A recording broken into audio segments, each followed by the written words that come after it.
Hey everyone, welcome back to Corporate Decoder, the place where we decode the future of your favorite companies by digging into their most important filings. Today we're unraveling a recent update from SharpLink Gaming Inc.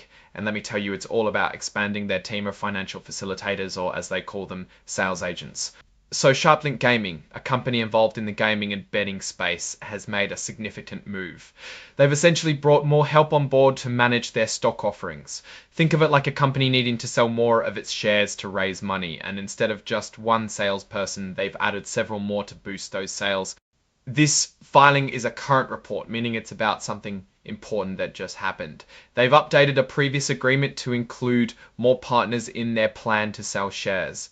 Their main product here is their common stock. This is just a small piece of ownership in SharpLink Gaming. When a company wants to raise money and they have this stock, they can sell more of it to investors. The big news is this amended and restated sales agreement. This is the document that lays out the new deal.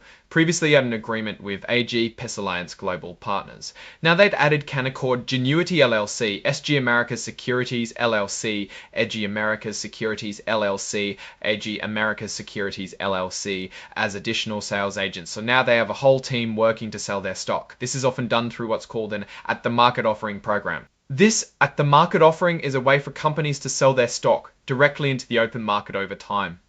It's like putting shares up for sale gradually rather than all at once. By adding more sales agents, SharpLink Gaming is likely aiming to increase the efficiency and volume of these sales. It signals they might need to raise more capital, perhaps for expansion new projects or to cover existing financial needs. When companies enter into these kinds of agreements, the promises and assurances made are typically between the company and the sales agents. They are designed to protect the parties involved, but they're not necessarily guarantees to the public. It's important to remember that while these agents are selling the stock, the ultimate responsibility for accurate information lies with SharpLink Gaming itself.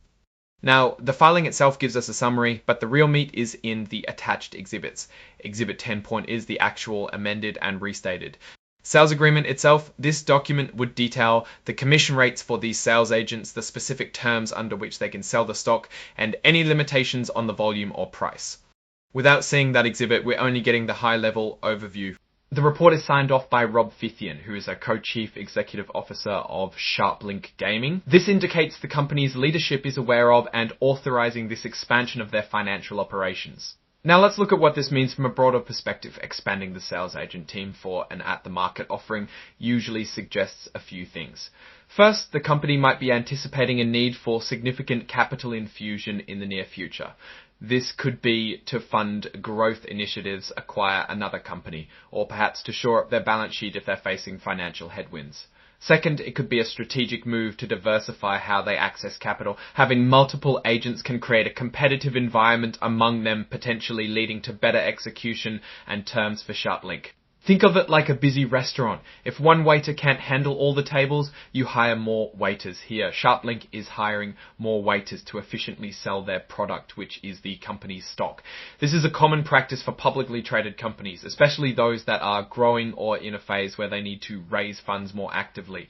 However, it's crucial to understand a few things. And at-the-market offering can sometimes put downward pressure on a company's stock price because shares are being sold continuously. It increases the supply of shares available. If demand doesn't keep pace, the price can fall. Investors should always be aware of this potential dilution effect.